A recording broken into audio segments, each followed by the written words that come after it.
مسجد میں نہ جائیں، اور اگر امام صاحب پوچھ لیں تو ہم ناراض ہو جاتے ہیں۔ امام صاحب پوچھ لیں بھائی فجر میں نہیں آئے کہاں تھے، تو ہم ناراض ہوتے ہیں، امام نے میری بے عزتی کر دی، 4 لوگوں کے بیچ رسوا کر دیا۔ امام صاحب اگر ایک ٹائم نہ رہیں تو ایسے لوگ جو جمعے کی جمعے جاتے ہیں وہ ہنگامہ مچا دیتے ہیں۔ امام کے بچے نہیں ہیں، امام کی رشتہ داری نہیں ہے، امام کی سسرال نہیں ہے، امام کی ددھیال نہیں ہے، امام کی ننیحال نہیں ہے، امام کا کون نہیں ہے، امام کے چچا بھی ہیں، امام کے تاؤ بھی ہیں، امام میرے تمہارے طرح آدمی ہے۔ مجھے بتاؤ کہیں کوئی مر جائے گا تو امام کو جانا پڑے گا یا نہیں جانا پڑے گا؟ کہیں کوئی پیدا ہوگا تو امام کو جانا پڑے گا یا نہیں جانا پڑے گا؟ کہیں کسی کو تکلیف ہے، کہیں کسی کی طبیعت اچھی ہے، کہیں کسی کی خراب ہے، 1000 ذمہ داری امام کے ساتھ ہوتی ہیں۔ اگر 1-2 دن امام غیر حاضر رہ جائے تو لوگ بے وجہ اس کا حساب کرنے پہ تل جاتے ہیں اور پھر امام کے پیچھے ہاتھ دھو کے پڑ جاتے ہیں۔ ہونا یہ چاہیے 2 امام ہونے چاہیے مسجد میں، ایک امام ہونا چاہیے، ایک نائب امام ہونا چاہیے۔ امام صاحب اگر کام سے چلے جائیں تو نائب امام ان کا کام انجام دے سکے۔ اماموں کی تنخواہ بڑھاؤ،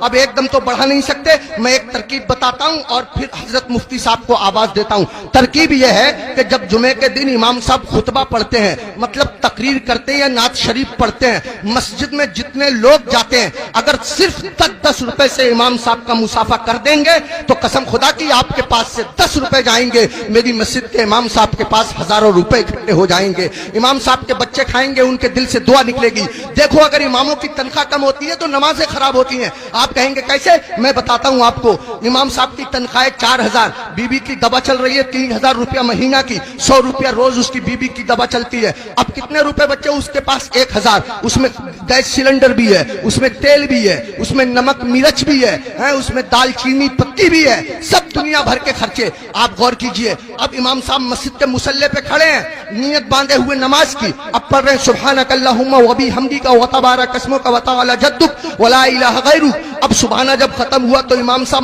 من میں سوچ رہے ہیں یار کوئی مر بھی تو نہیں رہا ہے، یار کسی کی شادی بھی تو نہیں ہو رہی ہے، نکاح پڑھانے کے لیے مل جاتا۔ امام صاحب کھڑے ہیں مصلی پہ، سوچ رہے ہیں، پڑھ رہے ہیں 40واں، کھڑے ہیں مصلی پہ پڑھا رہے ہیں نکاح۔ قسم خدا کی اگر تم لوگوں نے اپنے امام کی تنخواہیں معقول رکھی ہوتی تو تمہارا امام جہاں ہوتا امام کی نیت بھی وہی ہوتی، تمہارا امام جہاں ہوتا امام کا دل بھی وہی ہوتا، تمہارا امام جہاں ہوتا امام کا خیال بھی وہی ہوتا۔ اماموں کی تنخواہیں بڑھاؤ، ملا کرو، ہر ہفتے معمول بنا لو۔ جب تم کماتے ہو، ہزاروں کماتے ہو، معمول بنا لو یا 500 روپے دوں گا، مہینے میں تم کو تنخواہ ملے 10,000، مہینے میں تم کو تنخواہ ملے 15,000، 8,000 میں سے 100 روپے چپکے سے جاؤ امام صاحب سے مسافہ کر کے آ جاؤ۔ اگر بستی میں 100 گھر ہیں، سب کے سب 100 روپے سے مسافہ کریں گے، حساب جوڑ آپ لینا روپے کتنے ہو جائیں گے، امام صاحب کا کام ہو جائے گا۔ میں کہنا یہ چاہتا ہوں اتنا بڑا امام، کبھی تم نے سوچا تم لوگ اپنے بستر پہ سوتے رہتے ہو فجر کی نماز کے وقت، تمہارا امام تمہاری بستی کی مسجد کے مصلی پہ بیٹھ کے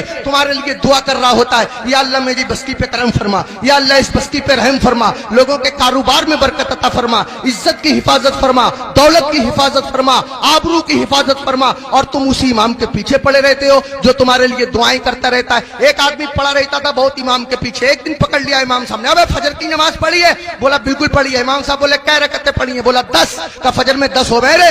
کہہ رہا چلو 15 مان لو۔ امام صاحب بولے 15 ہوتی ہیں فجر میں؟ کہہ رہا چلو 20 مان لو۔ امام صاحب بولے پٹ جائے گا، دماغ خراب مت کر۔ منہ لٹکایا ہوا گھر گیا، بیوی بولی کیسے منہ لٹکائے پھر رہے ہو؟ کہنے لگا رے امام صاحب نے پکڑ لیا، بولے فجر پڑھی ہے، میں نے پڑھی ہے، انہوں نے رکعتیں پوچھ لی، میں نے 10 بتائیں، 15 بتائیں، 20 بتائیں، 25 تک پہنچ گیا، مگر اتنا ہے کڑے امام ہے وہ بھی مانے ہی نہیں۔